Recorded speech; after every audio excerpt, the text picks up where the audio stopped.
What's a game non-gamers must play? What do you mean by must play? Do you mean there is something so great about it that you insist they should experience it?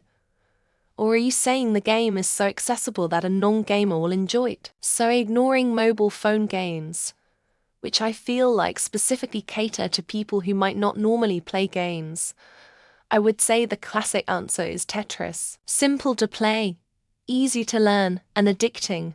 A lot of stuff that came out on the classic we would fit in this category, I guess. Defiantly CS2. But don't play public server mode. Jump immediately in ranked 5 versus 5 if possible. People are really comfort and kind in there.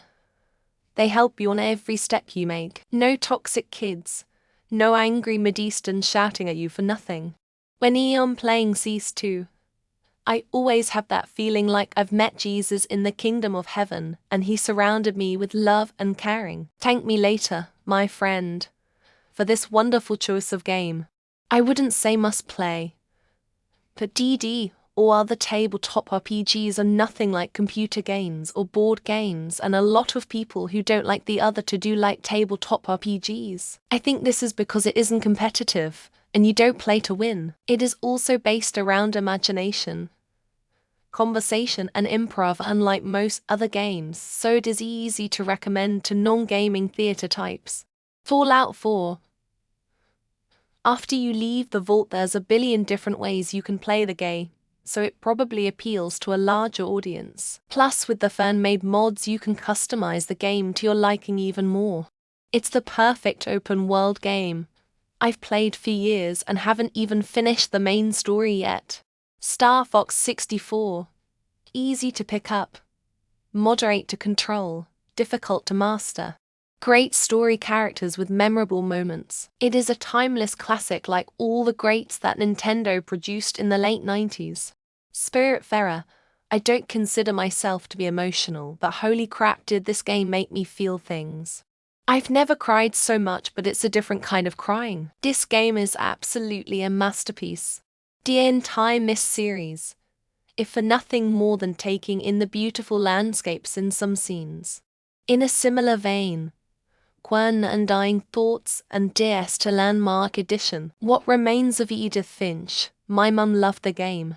I could even see older people that don't care about video games enjoying it. It's more like a movie and has a very grounded story. Mario Party. Watch them go from cheering at winning a minigame to unbridled rage when you steal their star. And that, my friends, is why Rachel doesn't talk to us anymore. Legend of Zelda Breath of the Wild and Tears of the Kingdom. Also A Link to the Past, Ocarina of Time, and Wind Waker for the more old-school version of Zelda games. None. If they're not interested in gaming, they don't need to do it. It's like asking what opera people who don't like opera need to see. It's a silly question. The remake of Riven Mist sequel, as soon as it's released this year. Even the current version holds up great though. With the world building and art direction, I'd like to throw in the Stanley Parable. It's simple, it's funny, and it introduces a lot of philosophical and ethical dilemmas that are good to think about. Disco Elysium. It's easy to get into, doesn't require a whole lot of knowledge about game mechanics, and offers a unique experience. I'm not a gamer, but I have invested a ridiculous amount of time and money into DCS and MSFS. That shit can become addicting. Read Dead Redemption 2. It would be a shame for someone not to experience that narrative due to not playing video games. As a gamer, there isn't any game that I would force people who aren't interested in games to try out. Tabletop games like Red Dragon Inn and Sheriff of Nottingham are the first that come to mind. Minecraft, especially if playing in creative mode. Shocked to not see this at the top. For any older people, Minesweeper and Solitaire, sneaky way to train mouse control. Mario Kart Smash BROS ...